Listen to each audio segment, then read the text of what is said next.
Michael always loved swimming in the Black Lake. Despite the gloomy name, this place was his personal paradise, quiet, far from civilization, surrounded by dense forest. On that hot summer day, Michael arrived at the lake early in the morning. He was enjoying the cool water as he swam to the center of the lake. Suddenly, his foot caught on something underwater. It must be a driftwood, Michael thought, trying to free himself. But the thing holding his leg wouldn't let go. On the contrary, Michael felt himself being pulled downward. He panicked, floundering in the water and trying to stay on the surface. Suddenly, something horrific emerged from the water next to him. It was a corpse, bloated and green from being in the water for so long. His skin was covered with algae, and his eye sockets were empty. But the worst part was that the corpse was holding a large rusty hook in its hand, which it used to hook Michael's leg. Michael screamed, but his scream was drowned in the gurgling water. The corpse looked at him with empty eyes and slowly smiled with rotten teeth. "You should not have disturbed my peace." The corpse squeaked in a voice that sounded like the rustling of pebbles underwater. Michael tried to push the corpse away, but his hands just went through the decomposed flesh. The corpse pulled him deeper and deeper. "Now you will stay with me. Forever," the corpse whispered as it pulled Michael underwater. The last thing Michael saw was the dark bottom of the lake, littered with bones and skulls, the remains of other unfortunate swimmers. The next day, his friends found Michael's car near the lake, but he was nowhere to be found. The police searched the lake, but no body was found.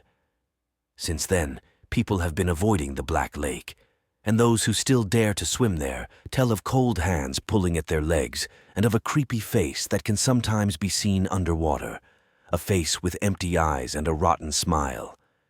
And if you ever visit the Black Lake, remember, sometimes it is better not to disturb what is hiding under the water, because it may respond.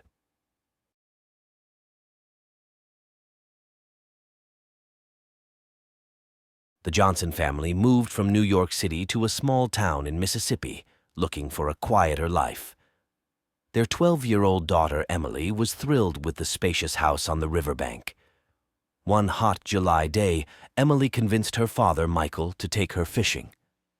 They rented a small boat and headed downstream. "Daddy, can I go swimming?"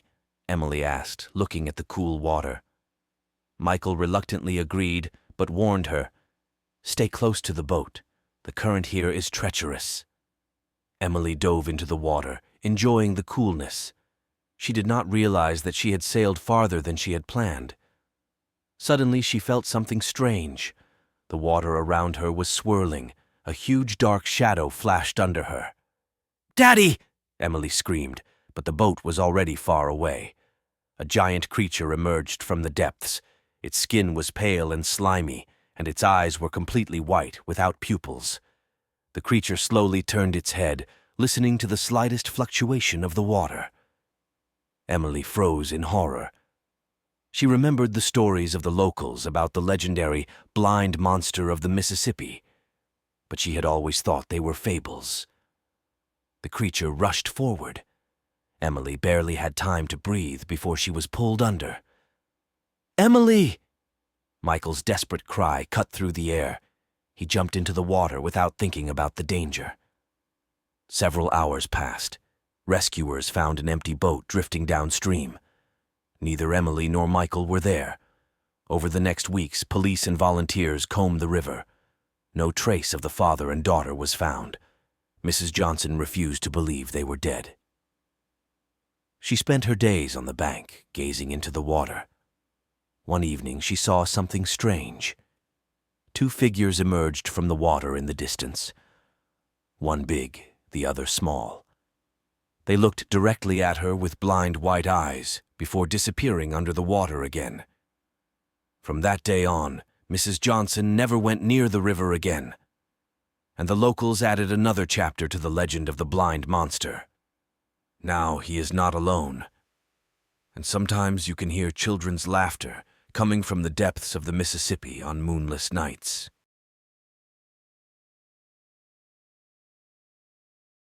Jack Foster was a third-generation fisherman. He knew every cove and reef on the Maine coast. This summer, Jack took his 10-year-old son Tom on a night fishing trip for the first time. "Dad, are mermaids real?" Tom asked, looking up at the starry sky. Jack smiled. "Of course not, son. They're just legends." Suddenly they heard singing. A melodious female voice came from the fog that enveloped the boat. "Do you hear that, Dad?" Tom whispered. Jack became alert. In 30 years at sea, he had never heard anything like it. The fog cleared, and they saw her. A beautiful woman with long green hair was sitting on a rock. Below the waist, her body turned into a fishtail. "A mermaid!" Tom exclaimed with delight. Jack froze, unable to look away. The mermaid smiled and sang again. Her voice was magical, hypnotic. Without realizing what he was doing, Jack steered the boat toward the rock. "Dad, where are we going?" Tom asked anxiously. But Jack did not hear. He could only see the mermaid and hear her singing. The boat crashed into the rock. The impact threw Tom overboard. "Dad, help me!" the boy shouted, struggling against the waves. Jack finally came to his senses. He rushed to save his son, but it was too late. The mermaid jumped into the water. Her beautiful face was distorted, becoming a monstrous mask. Sharp teeth glistened in the moonlight. The last thing Jack saw was the creature pulling Tom underwater, and then cold hands grabbed him and pulled him into the dark depths. The next day, the Coast Guard found the wrecked boat. No bodies were found. Local fishermen now avoid that spot. And on quiet nights, some swear they hear singing coming from the fog. A beautiful and deadly siren song,